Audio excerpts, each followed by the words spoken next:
Hello friends नमस्कार। आज आपलोगक मैं देखुवाब खुजिछु घरते नारिकल तेल बनवा।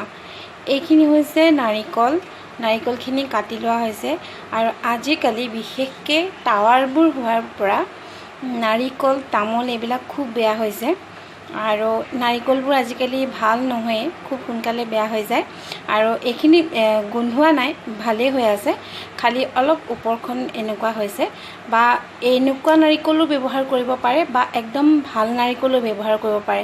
কিন্তু এই নাৰিকলটো খাবলৈ বেয়া লাগে কাৰণে মই সেইভাবে নাৰিকল তেল বনাবলৈ ব্যৱস্থা কৰিছোঁ। এই নাৰিকলখিনি কাটি লৈছোঁ, ইয়াত দিলোঁ, তাৰপিছত এইখিনি অলপমান মিক্সিত গুড়ি কৰি তাৰপিছত অকণমান পানী দিম, পানী দি আকৌ এবাৰ গুড়ি কৰিম। এয়া অকণমান গুড়ি কৰি ল'লোঁ, তাৰপিছত ইয়াত অলপ পানী দি ল'ম।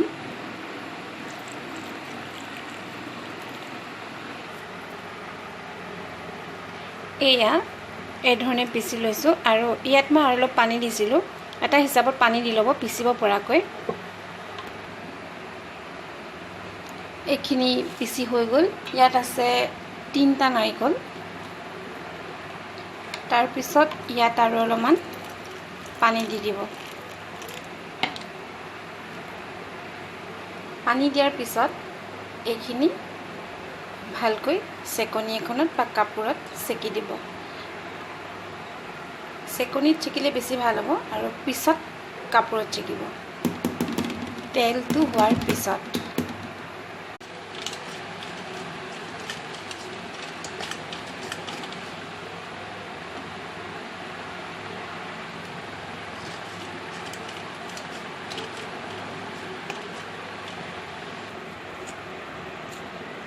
অলপমান চেকনিত চেকি লৈ তাৰপিছত হাতেৰে এই ধৰণে চেপি দিব পাৰিব।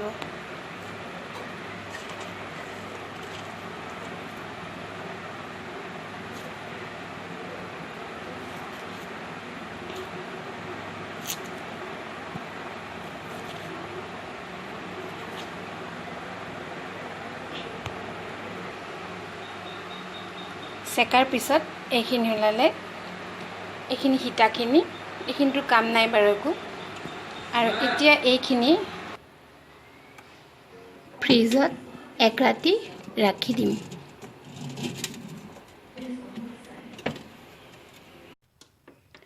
এইখিনি ফ্ৰিজত থোৱাৰ পৰা এতিয়া উলিয়াই ইয়াক গৰম কৰিম।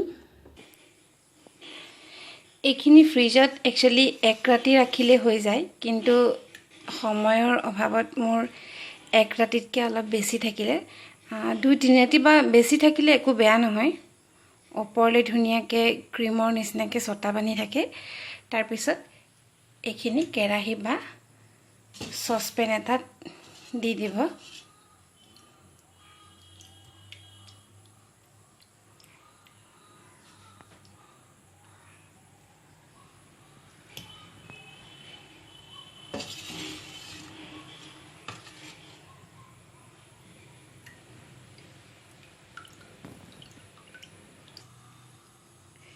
শেষৰকণ চেকনিত চেকি দিলোঁ।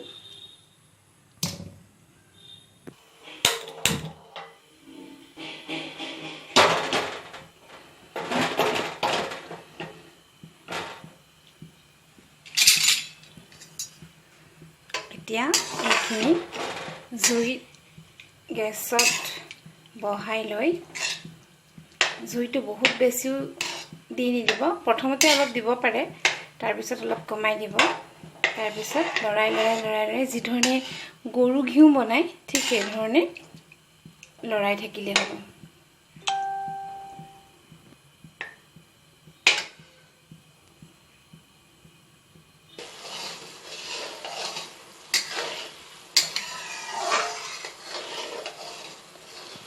চাব, মই নাৰিকলখিনিৰ বাকলিটো গুচোৱা নাছিলোঁ আৰু নুগুচোৱাকৈ ডাইৰেক্ট পিচিছিলোঁ, সেইকাৰণে কালাৰটো অলপ এনেকুৱা হৈছে। কিন্তু যদি আপুনি নাৰিকলটোৰ বাকলিটো গুচাই লয়, ক'লা বাকলিটো, তেতিয়াহ'লে একদম এইখিনি বগা হ'ব আৰু তেলটো পুৰা বগা হ'ব। কিন্তু এতিয়া মই ঘৰত খাবৰ কাৰণে ব্যৱহাৰ কৰিছোঁ, ঘৰত খাবৰ কাৰণে ঠিক কৰিছোঁ, গতিকে কালাৰটোলৈ কোনো কথা নাই বাৰু। একদম পিয়'ৰ নাৰিকল তেলটো আমি পাম।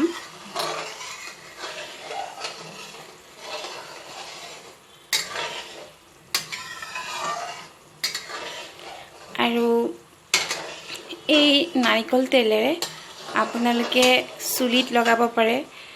চুলিত লগালেতো নাৰিকল তেল বহুত ধুনীয়া হয় চুলি, আৰু খাব পাৰিব এয়া তেল। যদি আপুনি গেলা নাৰিকল নলয়, ভাল নাৰিকল লয়, মই আপোনালোকক কৈছিলোঁ যে মোৰ নাৰিকলখিনি ভাল আছিলে, কেৱল অলপমান ক'লা পৰা নিচিনা হৈছিলে, কিন্তু নাৰিকলৰ গোন্ধ নাছিলে। তেনেকুৱা যদি ভাল নাৰিকলেৰে কৰে, তেতিয়াহ'লে সেই নাৰিকলৰ তেলখিনি আপোনালোকে খাবলৈ ব্যৱহাৰ কৰিব পাৰিব।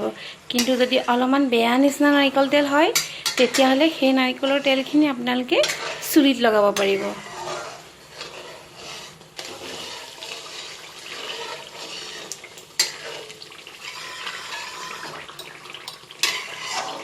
এই নাৰিকল তেলত আপোনালোকে কেতিয়াবা চিৰাও ভাজি খাব পাৰে। মই ভাজোঁ তেনেকৈ, একদম পূৰা নাৰিকল তেলটোত ফুলি যোৱাকৈ চিৰাটো নাভাজোঁ, অলপ কমকৈ নাৰিকল তেলটো দি অলপ চিৰাটো সৰহকৈ দি সেইধৰণে ভাজি ৰাখোঁ। কাৰণ ইমান বেছি চিৰাটো ফুলাই ভাজিবলৈ তেল ইমান বেছি নোলায়তো, কিন্তু খাবলৈ ভাল লাগে, মিঠা মিঠা লাগে।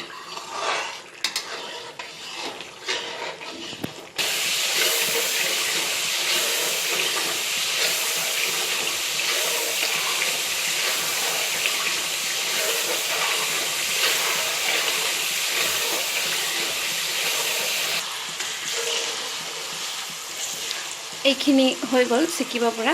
এতিয়া গেছ অফ কৰিম, আৰু অকণমান ঠাণ্ডা হ'লে, বেছি ঠাণ্ডা নহয়, অকণমান ঠাণ্ডা হ'লে মানে চেকনিত চেকি দিম। গেছ অফ কৰিলোঁ মই এতিয়া।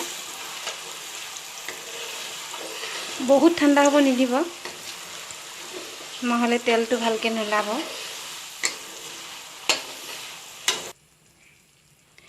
কেৰাহীখনৰ পৰা বগৰাই লৈ নাবাকিব, তেতিয়া কেৰাহীখনতে ইয়াৰ ছাইডত লাগি পেলাই নষ্ট হ'ব। গতিকে হেতাৰে এধৰণে টুকি টুকি চেকনিত চেকি দিব। মই এয়া এইধৰণে কৰিছোঁ। এইখিনি এইধৰণে চেকিলত যিমানটো ওলালে, ইয়াত বহুত তেল থাকে, গতিকে এইখিনি চেকনিখনৰ ওপৰতে এখন চিন্থেটিক কাপোৰ দিব। চিন্থেটিক কাপোৰখন দি তাৰ ওপৰত এইখিনি দি পেলাই হাতেৰে চেপি দিব, তেতিয়া আৰু অলপমান নাৰিকলৰ তেল ওলাব। এয়া মই চিন্থেটিক কাপোৰৰ ওপৰত দি দিছোঁ, আৰু অকণমান ঠাণ্ডা হ'ব দিম, তাৰপিছত হাতেৰে চেপি দিম। এনেকুৱা ধৰণৰ চিন্থেটিক কাপোৰ এডোখৰ মই পাকঘৰত সদায় ব্যৱহাৰ কৰোঁ, ৰাখিয়ে থওঁ, চিলাই থোৱা আছে ছাইডবোৰ। এই কাপোৰখনত বহুত আমি এনেকুৱা বস্তু চেপা নিচিনা কাম বা বহুত কামত আমি ব্যৱহাৰ কৰিব পাৰোঁ। মইতো বহুত ভিডিঅ'ত দিওঁৱেই আৰু কওঁ কিছুমান কথা, তাত কি কি কামত এই চিন্থেটিক কাপোৰখন আমি ব্যৱহাৰ কৰিব পাৰোঁ, পাকঘৰত কিমান প্ৰয়োজন হয়। মোৰ ভিডিঅ'বোৰ চাই থাকিলে গম পাব।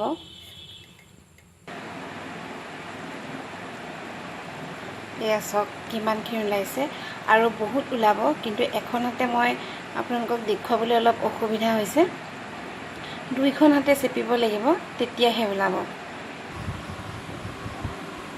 চাব, এইখিনি আচলতে আৰু অকণমান মই ৰাখিব লাগিছিলে, গেছত ৰখাটো কম হ'ল। তলত যিখিনি আছে, এইখিনি আচলতে অলপ পানীৰ ভাৱটো আছে, সেয়া দেখিছেনে? গতিকে এইখিনি আৰু অকণমান গৰম কৰি দিলে মানে হিচাপত হৈ যাব। এয়া ঘৰত বনোৱা নাৰিকল তেল মোৰ হৈ গ'ল। এইখিনি তেল এতিয়া মই চুলিটো ঘঁহিব পাৰিম আৰু খাবলৈ ব্যৱহাৰ কৰিব পাৰিম। আজিলৈ আহোঁ, ধন্যবাদ।